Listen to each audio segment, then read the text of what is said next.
Bonjour à tous, ici Marc, votre guide dans le monde fascinant de la technologie. Bonjour à vous, chère Sophie. Bonjour Marc et à tous nos auditeurs. Je suis ravie de vous rejoindre pour discuter des dernières nouveautés technologiques. Aujourd'hui, nous allons explorer le nouveau flux vidéo de Prime Video, l'innovation de Tesla pour économiser l'énergie et les lunettes AR d'Asus. Tu n'as pas encore testé les nouvelles fonctionnalités de Prime Video? Trop tard, Amazon vient de lancer Clips, un flux de mini-vidéos à la TikTok. Ce nouveau format permet de découvrir des extraits courts de films et séries dans un flux vertical sur smartphone. Après Netflix et Disney+, Amazon se joint à cette tendance pour capter l'attention des utilisateurs, tout en promettant des recommandations personnalisées. Eh bien, c'est intéressant. Mais est-ce que ça ne risque pas de diluer l'identité de Prime Video en copiant les réseaux sociaux? Netflix et Disney+ ont déjà adopté ce format, mais est-ce que cela a vraiment boosté leur engagement utilisateur? Ce serait utile d'avoir des chiffres de succès pour comparer. Justement, Prime Video avait déjà testé ce concept avec des extraits de matchs NBA durant la saison 2025-2026. Fort de cette expérience, Amazon élargit maintenant Clips à l'ensemble de son catalogue, y compris ses productions originales comme The Boys. L'idée est d'offrir une navigation plus fluide et simplifiée, en balayant l'écran pour passer d'un extrait à l'autre, tandis que l'algorithme affûte ses suggestions. Amazon a l'air de vouloir contrôler le contenu avec Clips, contrairement à TikTok où les utilisateurs créent eux-mêmes. Ne risque-t-on pas de perdre l'authenticité qui attire les jeunes vers ces plateformes?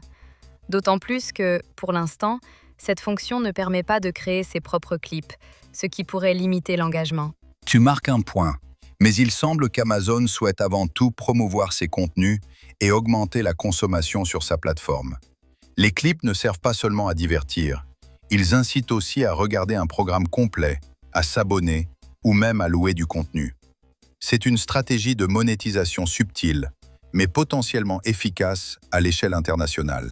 Donc, pour nous, utilisateurs, on pourrait se retrouver à consommer plus de contenu sans même s'en rendre compte.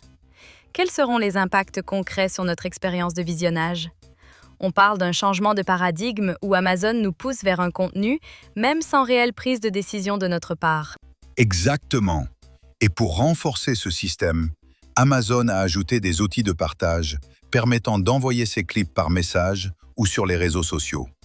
Le destinataire peut ensuite poursuivre le visionnage directement sur Prime Video. Cela devrait transformer les utilisateurs en influenceurs involontaires, diffusant du contenu à leur insu. Et c'est un nouveau moyen de capter une audience plus large. Bon, ça illustre une tendance vers une consommation plus passive, dictée par les algorithmes. Marc, parlons maintenant de Tesla et de leur idée d'aspirer l'air chaud de leur voiture pour éviter de vider la batterie.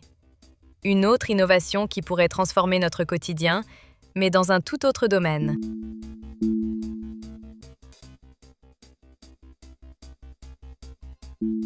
Tesla travaille sur un nouveau système de climatisation qui pourrait réduire la consommation énergétique des véhicules électriques en été. Le constructeur automobile a déposé un brevet pour un dispositif qui cible spécifiquement les poches d'air chaud dans l'habitacle. Cette innovation pourrait diminuer la consommation de la climatisation de 7,4%, une économie importante pour les longues distances estivales. C'est intéressant, mais comment fonctionne exactement ce système? On sait que la climatisation des voitures électriques peut pomper beaucoup d'énergie. Tesla prévoit-il de rendre ce système accessible rapidement aux consommateurs? Ou s'agit-il simplement d'un concept breveté sans application immédiate? Le système proposé par Tesla inclut des capteurs qui identifient les zones de chaleur excessive dans la voiture.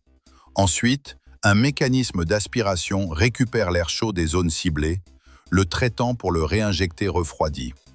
Historiquement, Tesla a souvent déposé des brevets avant de les intégrer à ses véhicules. Mais cela ne garantit pas toujours une mise en application rapide. Oui, Tesla a effectivement une histoire de brevets non réalisés. Cependant, cette approche ciblée n'est pas nouvelle. Des systèmes similaires existent déjà chez d'autres constructeurs, peut-être avec moins d'innovation technologique. Comment Tesla se distingue-t-il ici? Tesla met l'accent sur une approche plus intelligente et précise, en s'attaquant directement aux points chauds causés par les grandes surfaces vitrées, par exemple. À l'international, Des initiatives similaires ont été tentées, mais souvent avec une efficacité moindre. L'idée de minimiser l'usage inutile du système de climatisation est ce qui rend cette innovation potentiellement révolutionnaire. D'accord. Mais quel est l'impact concret sur l'autonomie? Une réduction de 127 watts semble modeste. Pour un utilisateur moyen, cela se traduit par combien de kilomètres économisés en conditions réelles? C'est cela qui intéressera vraiment les consommateurs. Tesla estime que l'économie en watts peut sembler faible, mais c'est sur les longs trajets que l'impact se fera sentir.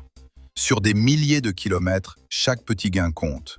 Le passage de 1720 watts à 1593 watts pourrait ne pas doubler l'autonomie, mais il pourrait permettre de gagner quelques kilomètres cruciaux en fin de parcours. On retiendra donc que chaque petit gain est précieux, surtout pour les véhicules électriques. C'est un pas dans la bonne direction, même si l'application reste à voir. Bon, ça illustre le souci d'optimisation énergétique de Tesla. Marc, parlons maintenant de ROG X-Real R1. Asus s'associe au leader des lunettes AR pour jouer sans écran.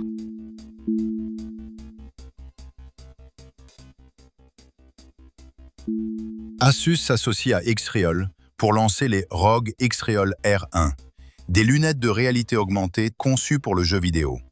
Ces lunettes permettent de jouer directement grâce aux dalles intégrées, sans écran dédié.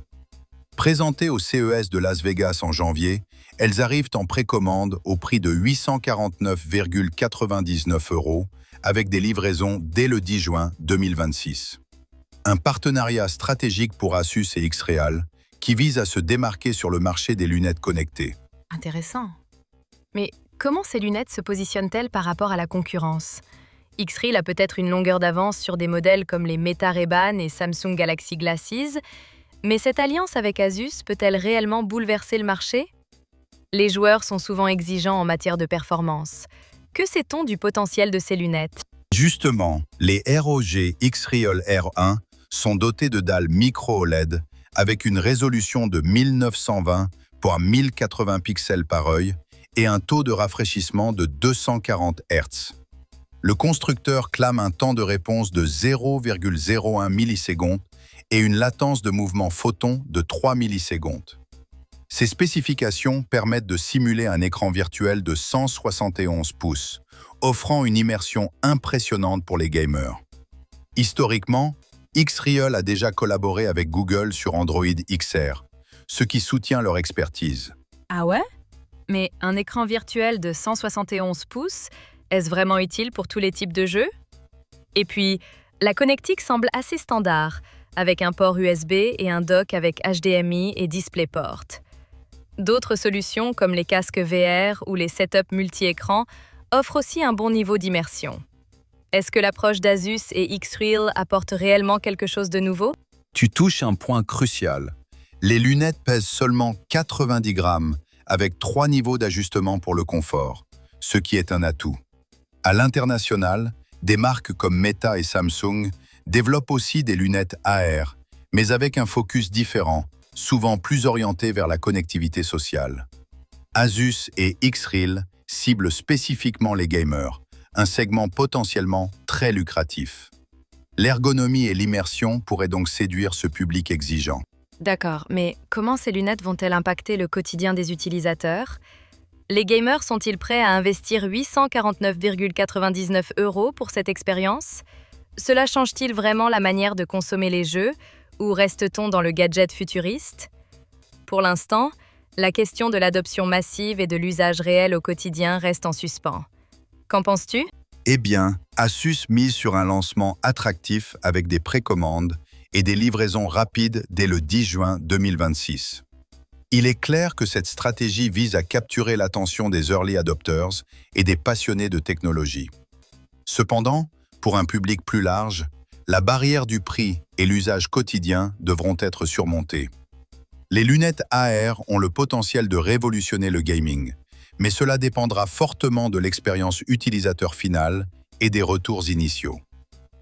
Si on prend du recul sur ces trois sujets, la convergence entre technologie de pointe et expérience utilisateur est cruciale. Les lunettes AR d'Asus et X-Real illustrent bien cette tension entre innovation et adoption réelle. Le marché évolue rapidement, avec des géants comme Meta et Samsung en embuscade. L'avenir de ces technologies dépendra de leur capacité à transformer des concepts futuristes en produits réellement attractifs et pratiques pour les utilisateurs. À suivre de près.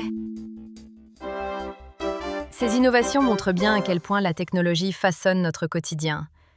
Quel sera l'impact réel à long terme? Une question passionnante, Sophie. Restez connectés pour d'autres discussions captivantes. À bientôt et portez-vous bien.